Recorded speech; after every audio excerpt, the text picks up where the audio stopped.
Hello, welcome to One on One with Jane. I'm your host, and today I've been Vanessa Michelle. Welcome. Hi, nice to meet you. Nice meeting you too. So I know you sing, and you actually do a lot of work in Detroit, Michigan. Correct. How did it all start? It all started when I was young. When I was growing up, I used to be in choir, and I had a very good choir teacher that got me going into music, and she used to always tell me, keep going. You know, I see good things going out of this, so I pursued it. Are you doing anything new? Currently, at the moment, I'm working on my EP called Back to the Basics. I don't have a release date yet, probably shortly soon. And then I'm working with a shoe company from Philadelphia. And then I'm also working on getting my songs featured in a few movies this summer. Are they sponsors of yours? Once everything is done, yes, they will all be sponsors. Oh, good. And are you with any labels? Currently, I'm an independent artist. Do you prefer it better that way? It's a lot more work because you kind of have to do everything by yourself compared to when you have like a label behind you. They do they do majority of the work. So, are you with anyone else? Like your brother? Is he involved with you, or anyone in your family? No, I'm actually the only one that does music. One of my brothers is a comedian, and my other brother is a director. Oh, no way! What's his name? The director, his name is Felix Rodriguez, and then the comedian, his name is Sandro Rodriguez. Oh, I think I met your brother before in the past. I think you probably, maybe. For acting, maybe. Yes, because he does acting as well. So, what's your favorite song? I grew up listening to like Babyface, but I'm a huge Charlie Wilson fan. I like the old school R&B music. One of my favorites is You Are by Charlie Wilson. Oh.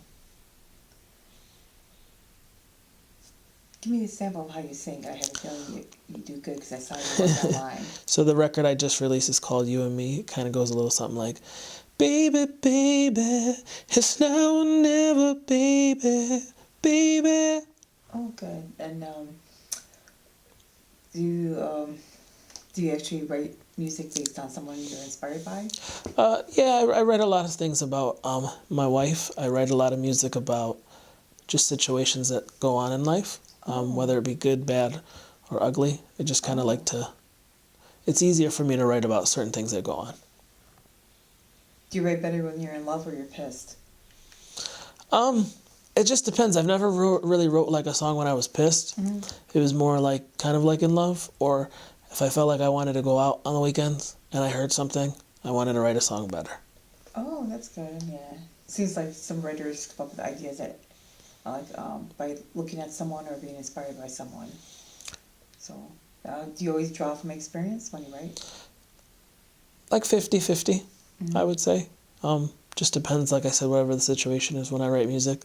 I like to tell stories. You know, when I listen to music nowadays, it's kind of like one of those, doesn't make sense, and it's hard to fall into the music, where it's like back in the 80s and 90s, they made good music where you can kind of enjoy what was going on. Oh. I'm sure you beat them to it, I keep thinking. I'm trying. You know, like I said, I've been doing this for a long time, so to be known in Michigan and to get a lot of support from other states it's a good feeling. Yeah. So. Oh, well, social media actually today plays a big part too, and I'm sure that helps you out.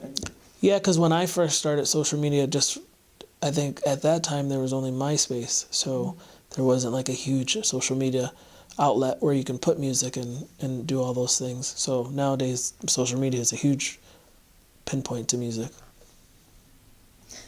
Yeah, I keep thinking like MySpace took a lot of space, so that kind of got out of the zone, and now it's Facebook. Now it's Facebook and Instagram and Snapchat I and actually Twitter. met a lot of musicians that way in the past too, because I was just going by another name, like Jane the Director, because I was making films. And I'm still doing it now, but what are your other new plans? You know, once this EP is finished, I'm going to work on an album, and then I'm going to probably try to go to New York and LA to get it shopped to labels, which would mean trying to get signed by a company. Oh, great. Thanks a lot for being on my show. Thank you very much. Thanks, everyone, for tuning in to One on One with Jane.